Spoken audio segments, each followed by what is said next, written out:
Hi, I'm Alex with Storyline Travel. Today we're going to talk about the entertainment and activities on our Royal Caribbean cruise.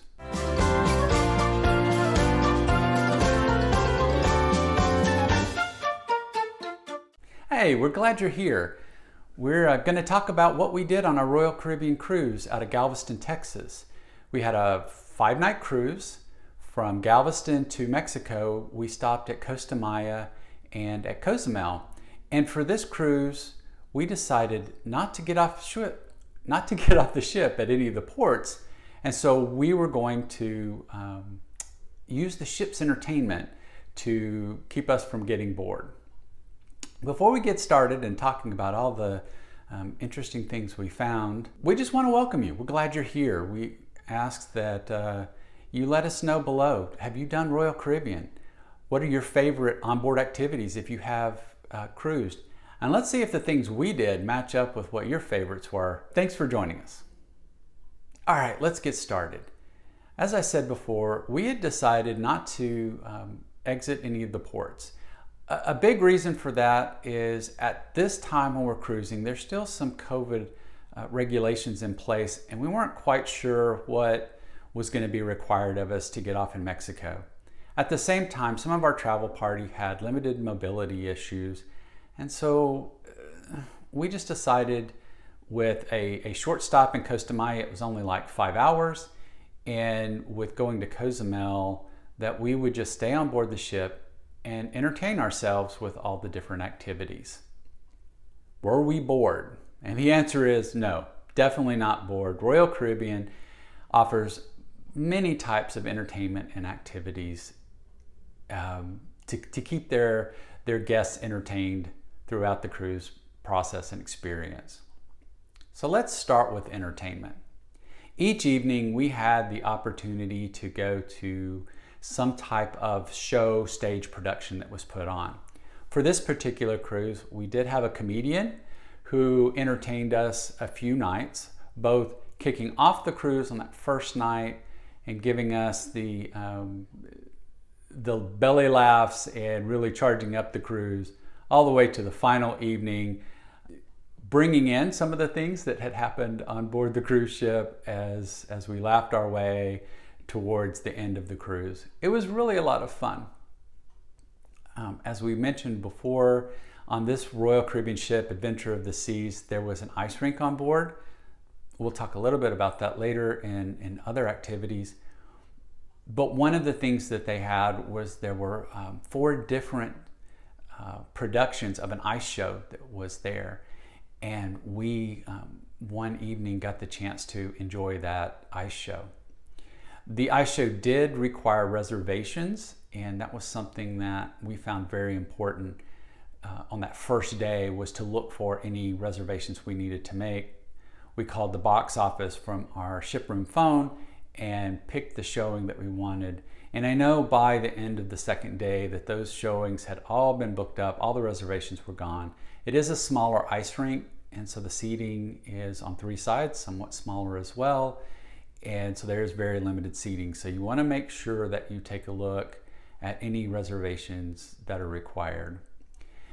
And this is a good time to note. So we, each night, as we had our turn down service from our cabin steward, we received a paper document on our bed. And by the way, this information is on the Royal Caribbean app as well, once you're on board ship and connected to the ship Wi-Fi. And it lists the entertainment and activities. So for Royal Caribbean, it's the cruise compass. And we would get this cruise compass, and on the back was a list of all the activities, entertainment, as well as fitness classes and spa offerings for that day. The cruise compass gave us information about what ports we would be at, times we could get off the ship, times we were going to get back, and lots of entertainment and information for the day. So we used that to review our entertainment options and what we were going to do each day, and you know, were we going to skip it, you know, different things like that. There were a few entertainment options that were available that we did skip.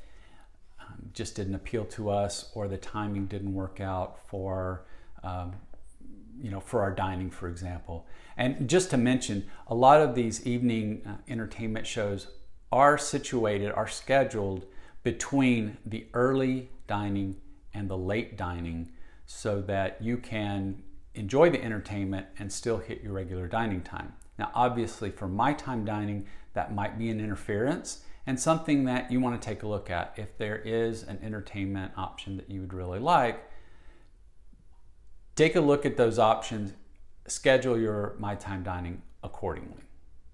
And finally, I did want to share with you, in addition to the Comedian and I Show, we had a stage production that was done live, Invitation to Dance, as it took you through different decades of music and dancing and costumes, and it was really a great show. We really enjoyed it, high energy, lots of fun. And that was the entertainment that we enjoyed. Again, most evenings, I believe there was 1 or 2 ice shows that were late afternoon, but most of this type of entertainment was scheduled for the evenings. So for our party, we learned that between the dining activities and the entertainment productions that were put on, that took up a lot of our evenings. And so our evenings were set. That's great. But wait, there's a lot of time that we were on that ship that was before evenings. What type of activities did we find in the mornings and during the day? So let's talk a little bit about that. I'm going to break it up into non-athletic activities, and these things would be indoor in theaters, specialty rooms, and these were midday offerings. Some of them were regularly scheduled. Again, you would check your cruise compass for the details. So let's get in. Non-athletic. What types of things were we doing during the day? What types of activities did we see scheduled?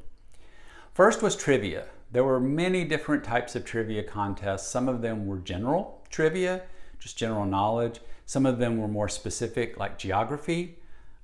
There was a Harry Potter trivia contest, and we thought we knew Harry Potter. We are amateurs compared to some of you out there. I was very impressed with some of the details of the questions and details of the answers that were provided. It was a lot of fun. There were trivia contests related to music, so name that tune. There were, through the decades, 70s, 80s, 90s music. There was country, there was rock, pop, different flavors of music genres, and set to a name that tune. I can tell you, as a child, teenager in the 80s, I knew the songs. I could probably even sing along with the songs, but knowing the artist and the title, I failed. I was definitely a failure in that one. But it was fun to set through and to listen to the music. Most of the awards given out, if you will, was a Royal Caribbean keychain. We left the ship without a keychain. We were close, but no winning in the trivia. But we did enjoy it. It was a lot of fun. The segments were 20 to 30 minutes each. Bingo is something that's offered, not something we participate in. It is more of a gambling style bingo, cash to get the cards, cash pots if you win. Not something our family participates in, but I did want to share with you, bingo is something that's on Royal Caribbean, and you have many opportunities to play. I did want to share with you that one thing we did find, and it's good to know, is that there are more activities scheduled on sea days than on days in port. And again, while we decided to stay on the ship during port days, it wasn't that there were no activities. There were just a few less, and that was okay because we didn't have as many people on the ship, and we found ourselves doing more of the athletic activities as well, which we'll get to in a moment. So it's spread out. It's a little thinner on port days, but there are still activities. You will not get bored on these ships. One of the activities I do want to touch on is the kids clubs and the arcade. So there is entertainment for your tweens and teens and some of the younger sailors in the kids club. Real important that on that first day you get in, you go check out the kids club, you get registered for those, you get your times when your kids would enjoy time away from you or vice versa. And there were plenty of activities that were targeted just for the kids and the teen set, and they could go off, make new friends, spend time with their friends, and enjoy their cruise on their own, which was a lot of fun. And finally, I want to cover deck games. These are games that are painted on, are part of the deck with that you could go and play. So there was shuffleboard, there was tic-tac-toe, there was hopscotch, and we took the chance with our little party to have fun playing these games. These were great for ad hoc times when there wasn't anything on the schedule that really got our attention.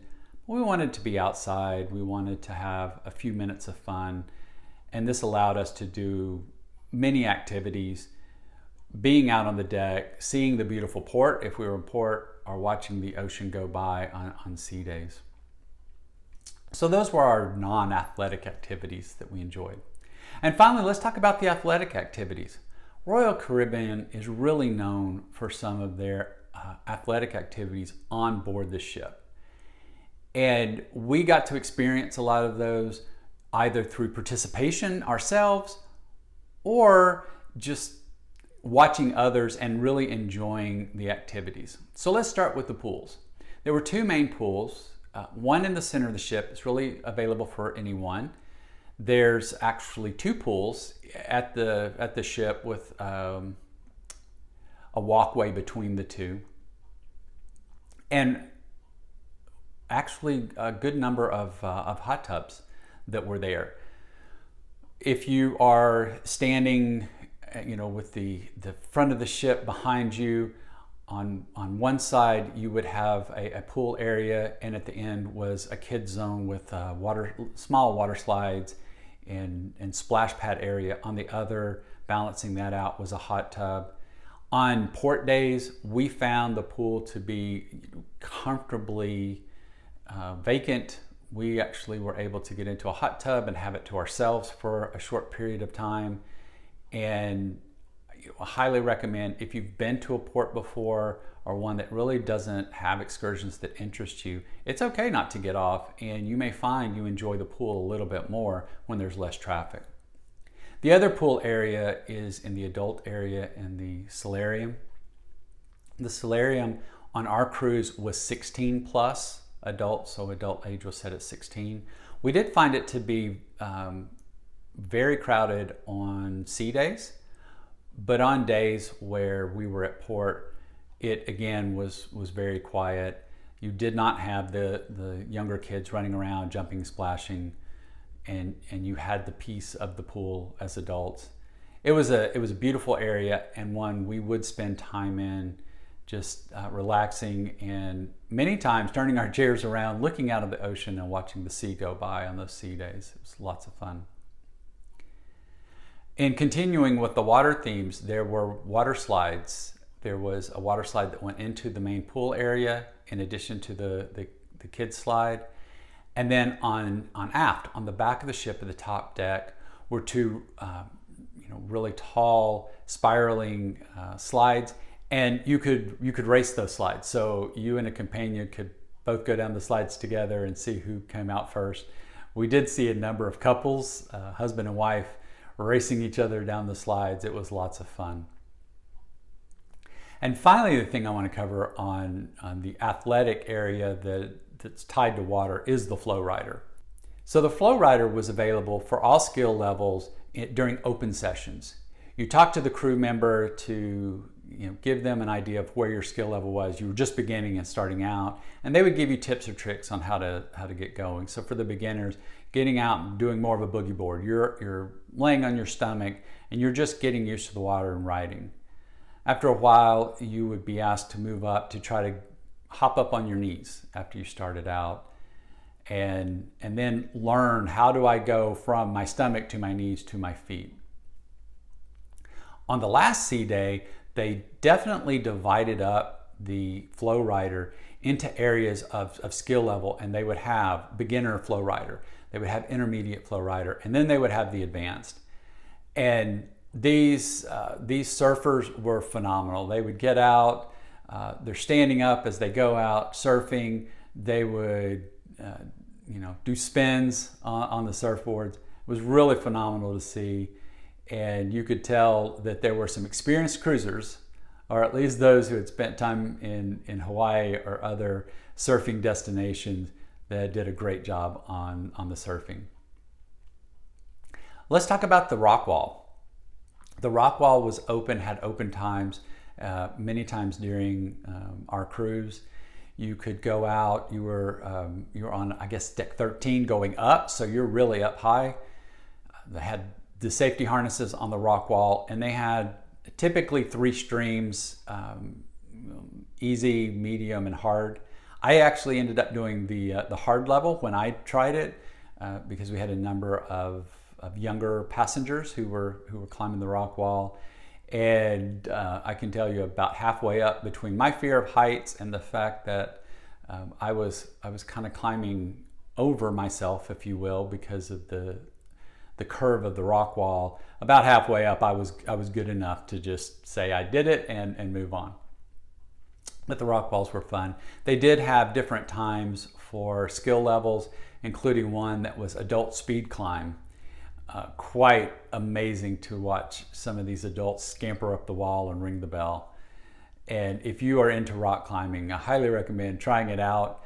Doing it on a cruise ship in the middle of the Gulf of Mexico was definitely a new experience for me, but lots of fun. There were games to play. Ping pong was one of those, table tennis, that we took a shot at.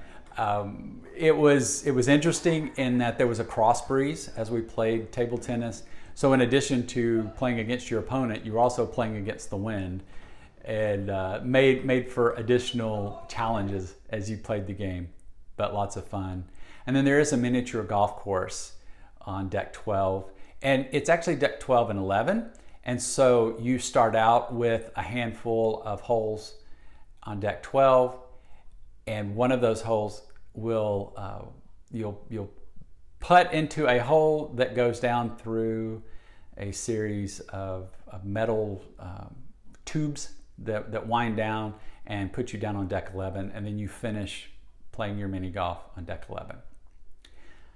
So lots of activities, lots of fun things to do, both wet and dry, both inside and outside, and we were sufficiently entertained with all the activities. So tell me what you think. Have you done all of these? Is there something you really want to try?